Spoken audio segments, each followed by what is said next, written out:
retired Army colonel and former diplomat. For more, we're joined on the telephone by Ido Aharoni. He is the Consul General of Israel in New York. He served in the Israeli Defense Forces as a company commander in the infantry during the First Lebanon War. In the spring of '93, he was appointed to serve under then Foreign Minister Shimon Peres as policy assistant to Israel's chief negotiator with the Palestinians. Welcome to Democracy Now!, Israeli Consul General Ido Aharoni. I wanted to start by asking you, Prime Minister Benjamin Netanyahu thanked the Greek Prime Minister Papandreou, which at this point, Greece has prevented both the Audacity of Hope, the U.S. flagship, and others in the flotilla from moving ahead. What has the Prime Minister done to work with the Israeli government in this? Why is Benjamin Netanyahu thanking him? Well, I think that the general notion that the entire idea of sending the flotilla when you have the borders with Egypt now open and there's a flow of commodities and goods in and from Gaza is a bad idea. It's not only was not only endorsed by the Greek government, but also by the U.S. administration. We think it's a bad idea. There are major players in the international arena that think it's a bad idea. We're not set out to destroy them. We're not set out to inflict any harm on them, but we have legitimate claims, and we feel that they're not being met by the organizers. And is Greece working with the Israeli government in stopping the flotilla from taking off? Okay. Look, I'm not familiar with the details of what's happening, exactly between, as you know, I'm positioned here in the United States, and I can tell you that we're very happy on the public position taken by a number of countries in Europe, as well as the U.S. administration, that contends that the very idea of flotilla is a provocation, unneeded one, illegitimate one. And Consul General, this issue, the statements that financial links have been uncovered between Hamas and the flotilla organizers, could you elaborate on that? Well, I don't know enough details on that as well. I can tell you, again, that the problem that we have is that Gaza has been controlled by Hamas for several years now. We practically handed over the keys to the Palestinians in Gaza and told them, here, Gaza is all yours. This happened in August of 2005. Since then, we received nothing but hostility and violence. 45,000 rockets were shelled onto Israel from Gaza during those years, since 2005. We know of a recent shipment of yet another 8,000 rockets into Gaza. So we're determined to make sure that Gaza will not turn into a terrorist safe haven. And I think that the people that support the idea of flotilla have to be aware of this very simple fact.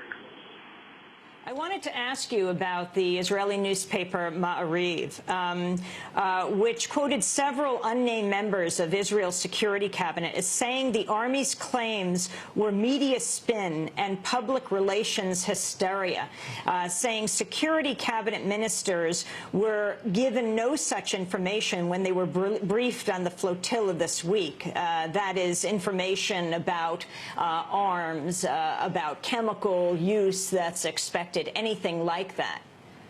Well, I don't know what more do you need than the living proof of 45,000 rockets shelled onto innocent civilians, children, women, the elderly. Our entire southern region was paralyzed for 6 years, inflicted major economic damage. Many people were injured. Several even died. What more than you need? And this is the #1 problem that we've had in our southern region for years. And that's the reason why we had to go into Gaza early 2009. And we are determined to make sure that Hamas is not acquiring more weapons and more arms, and we're making sure that every shipment that goes into Gaza is very well inspected. And that's the only reason why we're doing it.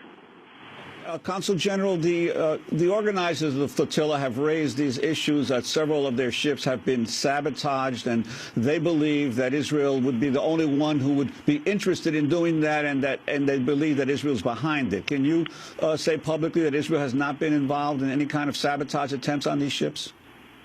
Again, look, this is the most irrelevant question, whether the ships were sabotaged or not. The entire idea of the flotilla is unneeded, is not necessary, and it's not legitimate.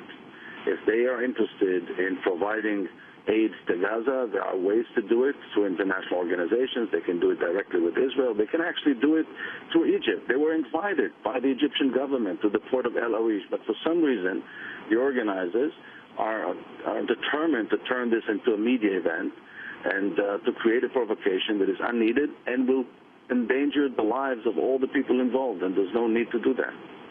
So, Consul General, you're not denying responsibility for sabotaging these boats?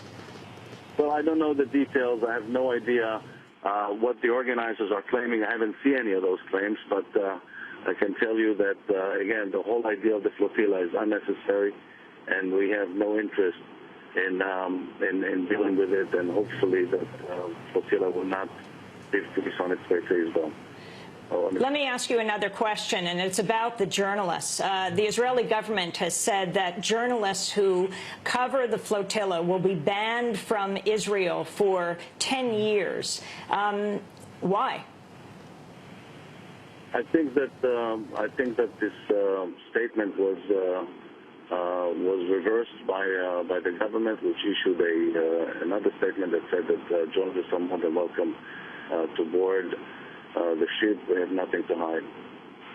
And so will they not be arrested? We have our own journalists on board. Our reporters are there in Athens and planning to board the ship. And they will not be arrested? Do we have these guarantees? And their equipment, our cameras, will not be confiscated? Again, I don't know the details. I guess that the people that will board the ship probably have to find the information themselves. I can tell you that based on the statements that the Israeli government released, the Israeli press is more than welcome to cover the actions of the Israeli Navy. National press, not just Israeli press? You asked me about a statement that refers to the Israeli press, and each statement that was issued by the Israeli government referred to the Israeli press, and as the Prime Minister's office clarified, this decision was reversed, and the media is more than welcome to. We're operating in full transparency. I wanted to follow up on a point you just made about what happened in November of 2008. An official Israeli government publication, the Israeli Intelligence and Terrorism Information Center, reported, quote, Hamas was careful to maintain the ceasefire, unquote, and only fired rockets at Israel, quote, in retaliation, unquote, after Israel broke the ceasefire on November 4th. This is an Israeli government publication. Well, let me tell you something. You don't really have to do more than just look at the Hamas charter. It's an organization that openly calls for the annihilation of the State of Israel. This is an organization that is refusing to exist, to recognize Israel's right to exist. It's an organization that repeatedly denies all past agreements signed between Israel and the Palestinians. This is an organization that acted against Israel from day one.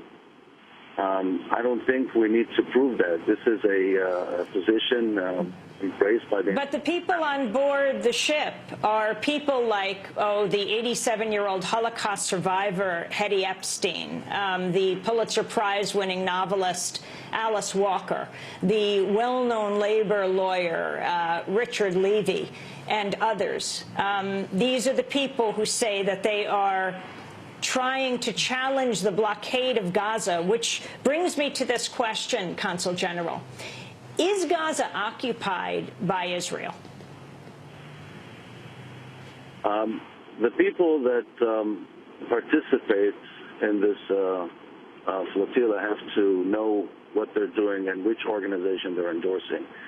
And Hamas is a terrorist organization that totally negates the goals of the Palestinian national movement, the entire idea of two-state solution.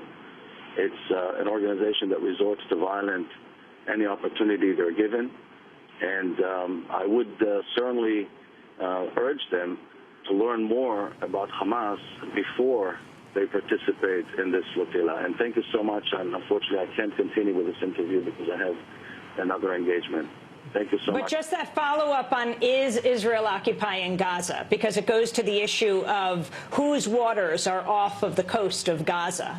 Does Israel have the right to intervene there if... The reality on the ground is very simple. The facts are very simple. In August of 2005, the government of the State of Israel uprooted tens of thousands of households and destroyed 25 thriving Jewish communities that practically ended over the key to Gaza. Now, the Hamas, instead of turning it into an oasis, turned it into a safe haven for terrorists. And this is something that no government, including the Israeli government, should accept. Thank you so much and have a great day. Thank you very much for joining us. We have just been speaking with the Consul General of Israel in New York, Ido Aharoni. This is Democracy Now!, democracynow.org, the War and Peace Report.